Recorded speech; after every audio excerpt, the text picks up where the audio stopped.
What is meditation? I love answering these questions because they're just fun to answer. Meditation, in the simplest of ways, is just observing. It's observing yourself. It's observing your internal landscape, your thoughts, your body, your physical body. So, in very simple words, it's just you observing you from like a witness standpoint. So you're kind of like retracting back and just observing. Interesting. So almost like a third person. Yeah, exactly. Because you ideally you want to observe without much judgment or without much attachment to the narrative. So yeah, it's very much like having this almost bird's eye view, or this like witness eye at the very top, just kind of observing down. So yeah, almost like a third party. Interesting. Hmm. Do you find that a lot of people, they find it hard to kind of step back and get that bird's eye view? Absolutely. Just because we're living in a world where there's so much focus that is required of us every minute of every day, and there are so many things um fighting for that attention of ours, whether it's our work or children or driving or a to-do list. There's always something like pulling our attention. So it's become um, a lost practice to just pull back and observe. Yeah. So do you think that because I feel like meditation too within the past year has become maybe a little bit more popular, maybe just recently has become a little bit more popular. Um, with so much pulling on us, do you feel like meditation is important for us to kind of get back? Yes, absolutely. And even, I think it's necessary at all times. And um there's a great quote, I think it's by the Buddha, that says it might not be the Buddha, but it's I can he says, there's not much that meditation has given me, but I can tell you what it has helped me with. I have less depression, less anxiety, less anger, less attachment. So we have that voice in our head that is always there, our little roommate. So there's no shutting it up. It's always there. We're always with ourselves. So it's important to have a practice where we can um like sit back and just observe that, and yeah. And that's kind of what made me say the third person because Hmm. I was thinking about that little voice that's always Uh-huh. there and then it's you. And so then you kind of step back and act as the third person. Uh-huh. Yep. That's funny. Okay, so what is the science behind meditation? It's all neuroscience. Okay. So everything that we do builds a habit, builds a pattern, builds a groove in our brain. And so, the more we do that thing, the more accustomed we become to it, the more we adapt to it, the more habitual it becomes. So when we make it a practice to sit in stillness, close our eyes, and observe what's happening in our body, in our mind, um, we become better at it. We become more accustomed to observing our thoughts and our patterns and our emotions and our breath. So it's neuroscience, and I think that's why there's so much popularity, tractioning behind this, is that we're starting to like prove that it can work. So yeah, neuroscience. So, how then does it improve one's health or their mental health for that sake? That's a great question. I think one of the best ways that it has helped me, and I think it helps many people, is that it helps place things in our lives, issues, problems, in a very objective manner. And it's like in a very concrete, real, anchored way, as opposed to a narrative that we spin in our head, or like, making something a big drama, or like spinning it out of control, or diving into a deep state of anxiety. Um, if we get still and if we just take a few minutes to observe what is happening, we can take our issues, let's just say issues or problems, and kind of like see them objectively, again, that third eye view, and detach from all the narrative around it, all the personal little attachments, all the hurt feelings. So I think it helps us like place things in a more objective way, like, oh yes, I might be going through a moment of depression in my life, but I'm not just that depression. That depression is there. I can look at it, I can acknowledge it, but I don't have to let it consume me in every way. I can see myself apart from the depression, let's say, um, whatever it might be. Yeah, and that makes sense because I've only started meditating recently, maybe within the past 4 or 5 months.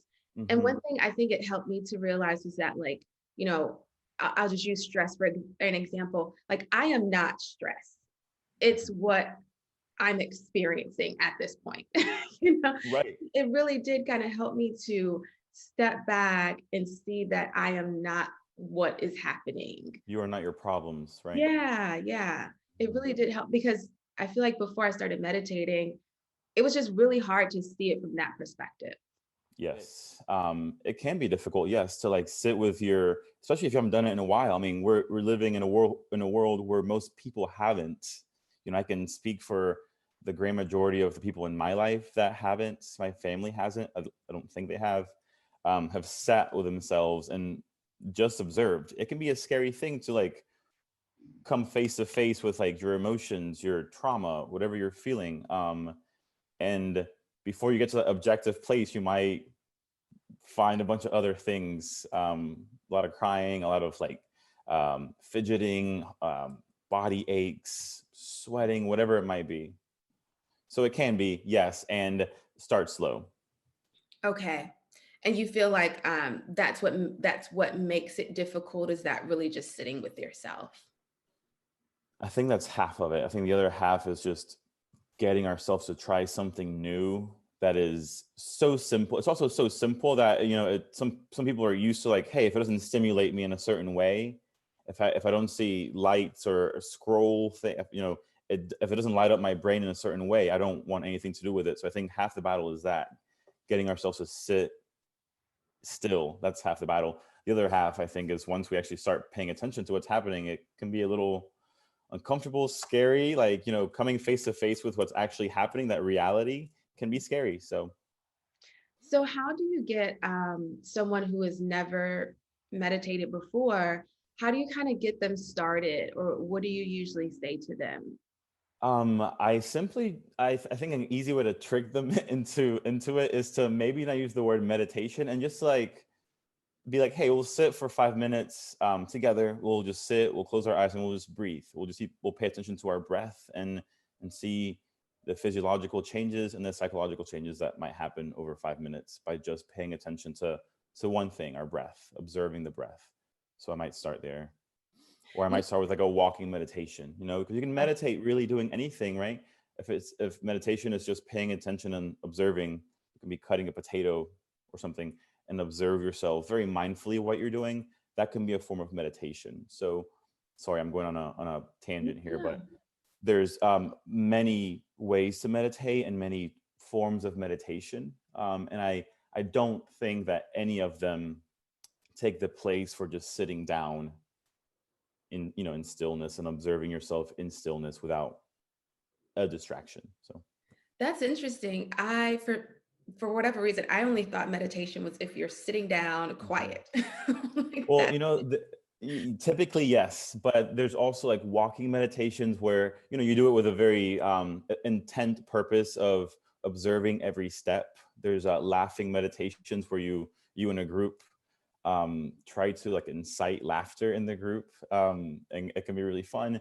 You can meditate on a mantra or meditate on a prayer or meditate on a number of things. So that it's also it can be a fun world to explore. Visualizations. So yeah, it can be a fun thing. So let me ask you this. What can people then do to improve their meditation practice? Hmm. because, our lives are so busy with work and Hmm. all of that. And if someone is just really finding it tough to find, Yeah. 10 minutes to just sit down and, what can they do? Hmm. So I want to say accountability in two different ways. One, there's a bunch of apps that are designed to ease and help meditation, and they're very good. Insight Timer, Headspace, Breathe. There's a number of Calm. There's a number of them. So that's like one way to explore the world of meditation and keep oneself accountable. And what's coming to mind also is friends and family. If you can find a couple of colleagues or yoga friends or fitness friends or any friends or family, kids, spouse, anyone that is willing to start this like 5 minute a day practice with you and can be like, hey, let's sit down and like close our eyes for 5 minutes. That's worked for me in the past with my friends, not on a long-term basis, but it's worked on like a little vacation basis. So so accountability might help. What is one of the biggest concerns or issues that you hear from people who are trying to get better at meditation? Well, I can tell you that more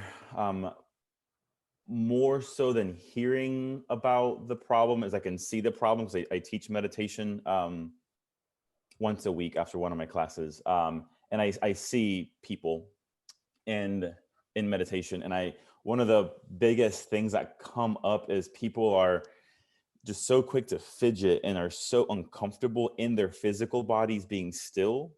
Body language says a lot, right? So you can just tell when people are tense and not used to being still. So the physical body many times is a representation of the nervous system and what's happening inside. So one of the biggest obstacles I think is people not moving enough and not being physically active enough, because meditation is, at least in yoga, meditation is very purposely placed after the physical practice. So your body has moved, you've released some physical tension, whatever, and then your body is ready to be still physically. So I think that's one of the big obstacles, that people aren't moving enough. So, what is yoga all about?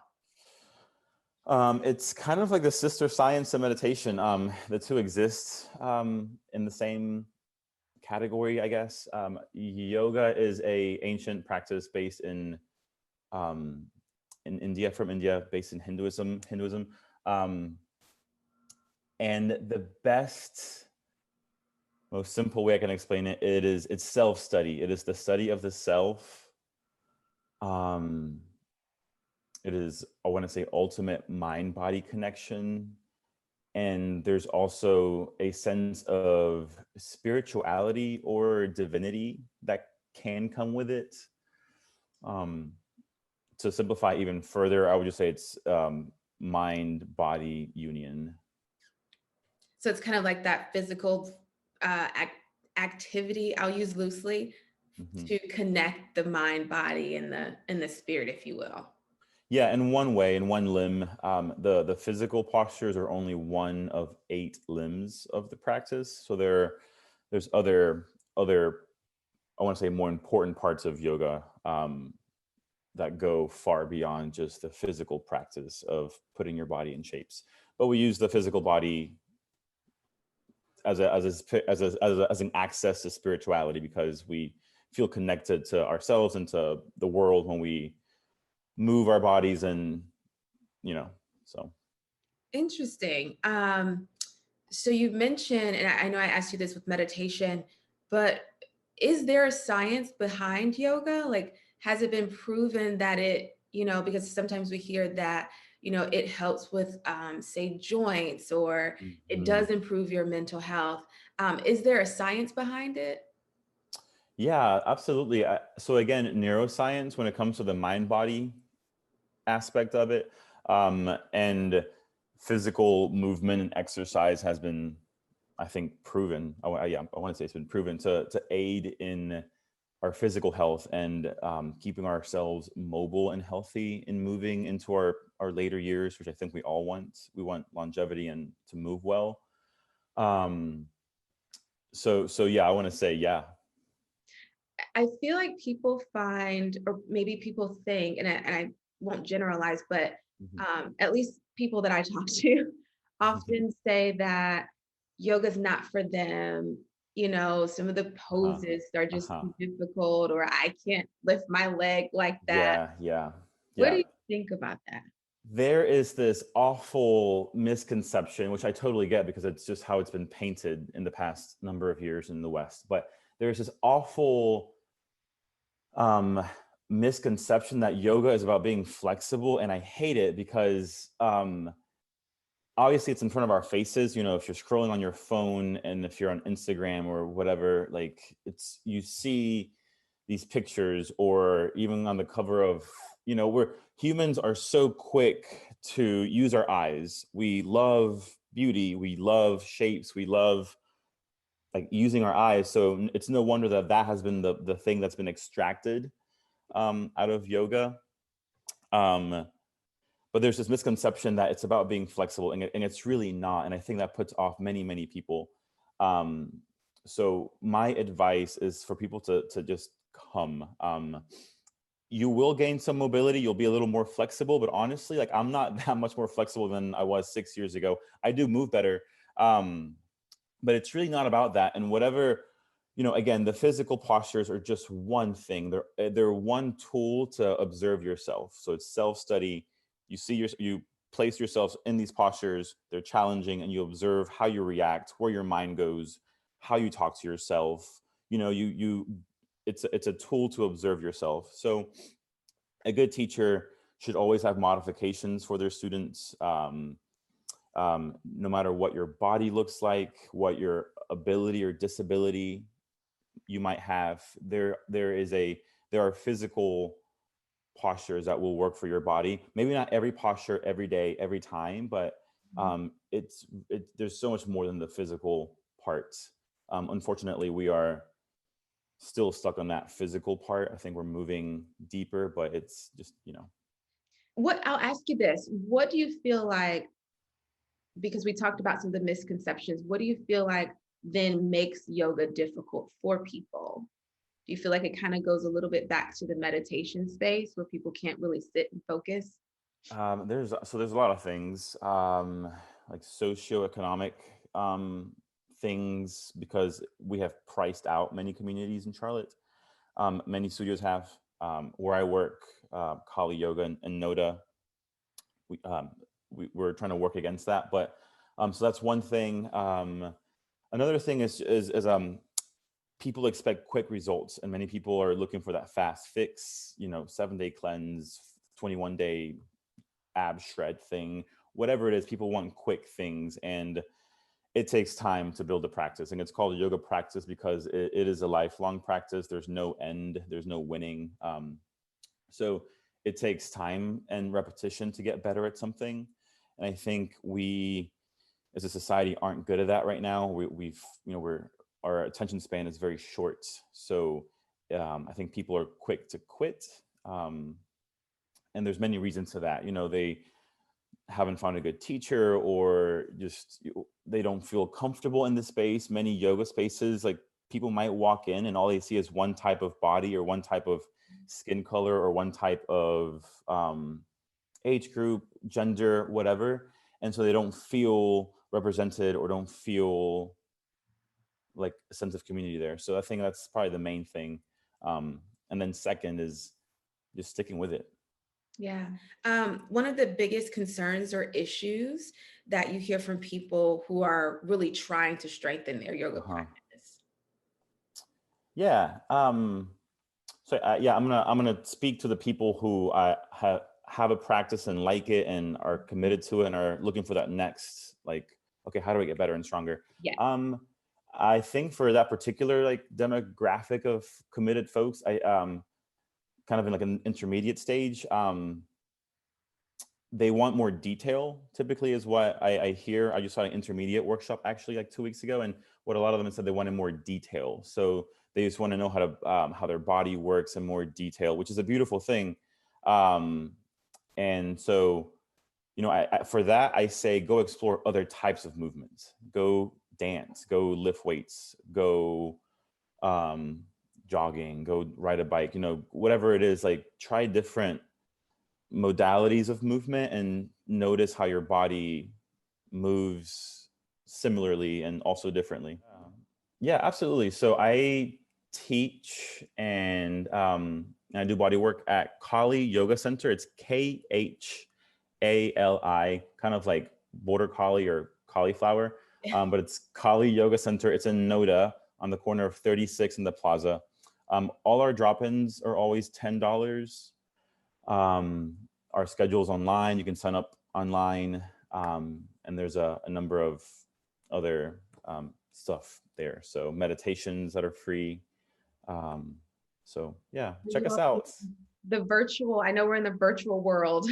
Mhm. Are there virtual classes that people? So actually, we have quite a large facility, and we have these big garage doors that open to our patio. So we're doing in-person classes. Everyone is masked throughout practice. All the spaces are socially distanced. We do have a capacity, so signing up ahead of time is recommended. So yeah, but there's a lot of space, a lot of fresh air, and yeah. I'm gonna have to come check you all out Yeah. myself. Please do. Please do. Love to see it. Any, It's a women-owned studio, which is oh, it also is. cool. Yeah. Oh, that's pretty cool. Okay. Anything else you would like to add that you feel like would be helpful for people to know? Just have fun. Yeah, I think look for lightness and fun and play in your yoga practice and in your life.